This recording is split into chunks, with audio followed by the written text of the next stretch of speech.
নমস্কার, সবাইকে স্বাগত সুজিত পাঠক অ্যাস্ট্রোলজি চ্যানেলে। আজকে আমি নিয়ে এসেছি 2026 সালের রাশিফল। বার্ষিক রাশিফলে থাকছে আজকে বৃশ্চিক রাশির জাতক জাতিকারা এই 2026 সাল তাদের কেমন যাবে তাই নিয়ে আজকের একটি ছোট্ট আলোচনা। তবে এই আলোচনা শুরু করবার আগে বলবো, যারা এখনো পর্যন্ত আমার চ্যানেলটি দেখছেন অথচ সাবস্ক্রাইব করেননি, অবিলম্বে তারা চ্যানেলটিকে সাবস্ক্রাইব করুন এবং পাশে থাকা বেল আইকনটি প্রেস করে দিন পরপর নোটিফিকেশন পাওয়ার জন্য। তাহলে পরে চলুন বৃশ্চিক রাশি সম্পর্কে বলতে গেলে পরে সবার আগে জেনে নিই বৃশ্চিক রাশির মানুষেরা কেমন হয়। এরা অত্যন্ত ইমোশনাল প্রকৃতির হয় এবং যে কাজ ধরে সে কাজ শেষ না হওয়া পর্যন্ত কিন্তু এরা কোনোভাবে ছাড়ে না। এদেরকে চোখ রাঙিয়ে কিচ্ছু করানো যাবে না, কিন্তু ভালোবেসে আপনি সবকিছু করিয়ে নিতে পারবেন। এরা এদের মুডের উপর নির্ভর করে চলে। এরা হচ্ছে কিং মেকার, অর্থাৎ এরা কখনো ফ্রন্টে এসে নিজে রাজত্ব করবে সেই ব্যাপারটা কিন্তু এরা ভাবে না। হ্যাঁ, এরা অন্যকে রাজত্ব করিয়ে দিতে পারে বা তৈরি করিয়ে দিতে পারে, পেছনে থেকে গুটি সাজিয়ে দিতে পারে। যেখানে সব কাজ নষ্ট হয়ে যাচ্ছে সেখানে এদের ডাক পড়ে, এরা গিয়ে সেই জায়গাটাতে লড়াই করে এবং তাদের যে ব্রেন, অর্থাৎ এত ক্ষুরোধার বুদ্ধি তাদের, তারা সেই ব্রেন দিয়ে সেই জায়গাটাকে তৈরি করে বসিয়ে দেয় এবং এদের যেন টেকনোলজি বা যে কোনো বিষয়ের উপরে জ্ঞান একটা জন্মগতভাবেই তৈরি হয়ে যায়। তা 2026 সাল এই বৃশ্চিক রাশির ক্ষেত্রে কেমন যাবে? সবার আগে বলবো যে এদের আর্থিক ক্ষেত্র কেমন যাবে। আর্থিক ক্ষেত্র যথেষ্ট ভালো হবে এবং বিগত যে বছরে এরা আর্থিকভাবে ভীষণভাবে লুজার হয়েছিল, বিভিন্ন জায়গা থেকে সমস্যা এসেছিল, টাকা পয়সা বিভিন্ন ক্ষেত্রে আটকে গেছিল, সেই জায়গাগুলো থেকে এবারে রিকভারির জায়গায় এসছে এবং এরা কিন্তু টাকা পয়সা হাতে এক এক করে পাবে এবং এদের আর্থিক যে ক্যাপাসিটি সেটা কিন্তু গত বছরের তুলনায় এবছরে অনেকটাই বেশি হবে।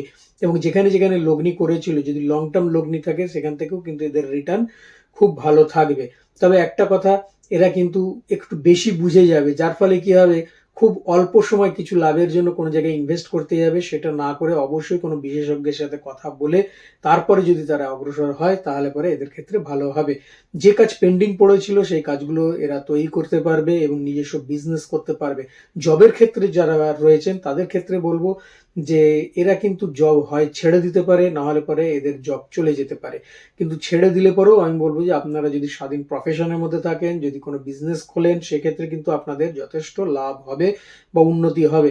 এই নয় যে আপনি ছেড়ে দিয়ে নতুন কোনো চাকরির ক্ষেত্রে ঢুকে গেলেন, কারণ আপনি চাকরি ছেড়ে দিলে পরে আপনি ব্যবসার ক্ষেত্রেই ঝুঁকবেন বেশিরভাগ ক্ষেত্রে এবং সেটা কিন্তু আপনাদের ক্ষেত্রে যথেষ্ট ভালো হবে। আপনার বাড়িতে কোন রকম ধর্মীয় অনুষ্ঠান হতে পারে, কোন রকম পুজো আচ্চা অথবা কোনো রিচুয়াল, সামাজিক রিচুয়াল, যেটা বিয়ে থা এসব হতে পারে, যার জন্য স্বজন সমাগম হবে এবং সেটা খুব আনন্দের বিষয় হবে এবং আপনি তাই নিয়ে আনন্দ করবেন। প্রপার্টি কোন রকম ভাবে লাভ হওয়ার সম্ভাবনা আছে। এই নয় যে আপনি অর্থ দিয়ে কিনবেন, হয়তো আপনার বাবা, কাকা, দাদা এরা কেউ হয়তো কিনবে এবং সেখানে হয়তো আপনি পার্টনার থাকতে পারেন, অথবা আপনার বাড়িতে যে প্রপার্টিটা এলো এর জন্য আপনি লাভবান হবেন।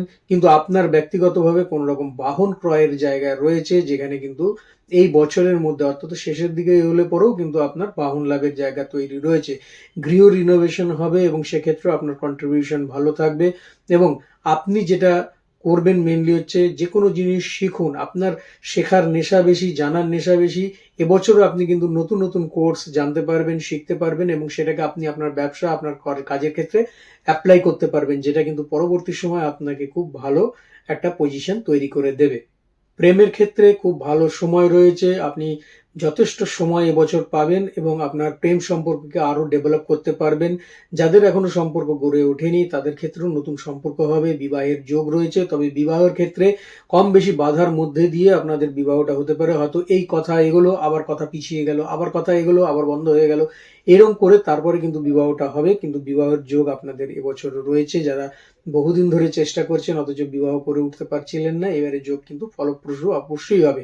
যদি আপনি রাজনীতিতে থাকেন তাহলে পরে আমি বলবো যে রাজনীতিতে পেছন থেকে ঘুঁটি সাজান, সামনে ফ্রন্টে গিয়ে কিছু কিন্তু আপনার হবে না। কাজে রাজনীতি এবছর খুব ভালো আপনার ক্ষেত্রে নেই।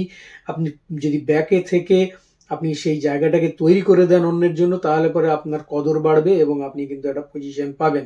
কিন্তু ফ্রন্টে থেকে আপনি যদি মনে করেন যে আমি লিড করব, তাহলে পরে কিন্তু সেটা এবছর হচ্ছে না। যারা খেলাধুলা নিয়ে রয়েছেন, খেলাধুলার ক্ষেত্রে আমি বলবো আপনাদের বেশ ভালো একটা জায়গা রয়েছে। তবে কোথাও গিয়ে যেন একটা সঠিক মূল্যায়ন আপনাদের হবে না। হয়তো দেখা গেল কোনো জায়গায় বাছাই পর্ব হচ্ছে, কোনো রকম কিছু হচ্ছে, সেই ক্ষেত্রে আপনাদের মুখের কাছে গিয়ে হয়তো জিনিসটা আটকে যেতে পারে। হয়তো নানা সমস্যার মধ্যে দিয়ে আবার হয়ে যাবে, কিন্তু হবে। আর আটকানোর সমস্যাটা একটু বেশি থাকবে। কিন্তু খেলাধুলাটা আপনি করলে পরে অবশ্যই সেই জায়গাটা ভালো হবে। যারা ইঞ্জিনিয়ারিং লাইনে রয়েছেন তাদের ক্ষেত্রে খুব ভালো একটা সময় প্রসপারিটি নিয়ে আসবে। বিদেশ যাত্রার যোগ রয়েছে, অবশ্যই আপনারা বিদেশ যেতে পারবেন। শরীরের দিকটা আপনাকে বিশেষভাবে খেয়াল রাখতে হবে, বিশেষত হজমের সমস্যা, কনস্টিপেশনের সমস্যা, মুখের ওরাল ক্যাভিটির ভেতরে কোনো রকম ঘা বা কোনো ইনফেকশন হয়ে যাওয়ার সম্ভাবনা আছে, সেটা আপনাকে খেয়াল রাখতে হবে। এবং যদি আপনার কোনো ক্রনিক ডিজিজ থাকে বা ডিসেন্ট্রি থাকে, সেই বিষয়েও কিন্তু আপনাকে নজর দিতে হবে। এবং আপনার আধ্যাত্মিকতার যে জায়গাটা, আপনি অনেক চেষ্টা করবেন যে এবছরে আধ্যাত্মিকতার ক্ষেত্রে এগিয়ে যাব, অনেক উন্নতি করব, কিন্তু কোথাও যেন গিয়ে একটা আপনার সেই পাওয়ার অফ পয়েন্ট সেখান থেকে ল্যাক করে যাবে, যে না এবছর না, ঠিক আছে পরের বছর করি, এইরকম। তবে হ্যাঁ, চেষ্টা চালিয়ে যান, অবশ্যই সেক্ষেত্রে ভালো হবে। কেননা ঈশ্বরের নাম যত করবেন তত কিন্তু আপনার যে উইল ফোর্স আছে সেটা আরো বৃদ্ধি হবে। চেষ্টা করুন যে অলসতাকে দূরে সরিয়ে রাখতে, কেননা আপনি হচ্ছেন মঙ্গলের নেগেটিভ ঘরের মানুষ। তা সেক্ষেত্রে মঙ্গলের যতটা পজিটিভনেস মেষ রাশিতে থাকে, বৃশ্চিক রাশিতে অতটা থাকে না। চেষ্টা করুন সেটাকে আরো বেশি বাড়িয়ে দেওয়া।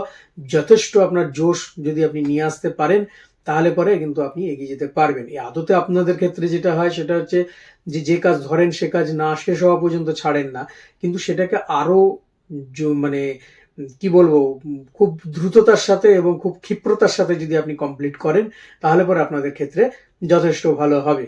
সবশেষে বলবো যে কি করলে পরে এই বছরটা আরো ভালো থাকতে পারবেন এবং আপনাদের আরো ভালো হবে, সেটা হলো যে প্রত্যেক দিন যদি নৃসিংহ স্তোত্র আপনি পাঠ করতে পারেন, তাহলে পরে আপনাদের ক্ষেত্রে ভালো। আর যদি নৃসিংহ স্তোত্র পাঠ না করতে পারেন, তাহলে পরে আপনি যদি শোনেন, সেটা ফোনে হোক বা কোনো বক্সে হোক, যদি শোনেন, তাহলে পরেও আপনাদের ক্ষেত্রে শুভ ফল লাভ হবে। এবং পথ কুকুরকে যদি খাওয়ান সাথে সাথে, সেটাও কিন্তু আপনাদের জন্য খুব ভালো। তাহলে বন্ধুরা, আজ এই পর্যন্তই। আগামী দিন আরো আরেকটি রাশিফল নিয়ে আমি আপনাদের সামনে উপস্থিত হচ্ছি। ততক্ষণের জন্য সবাই ভালো থাকুন, সুস্থ থাকুন এবং অবশ্যই আমার সাথে থাকুন, আমার চ্যানেলের সঙ্গে থাকুন। নমস্কার।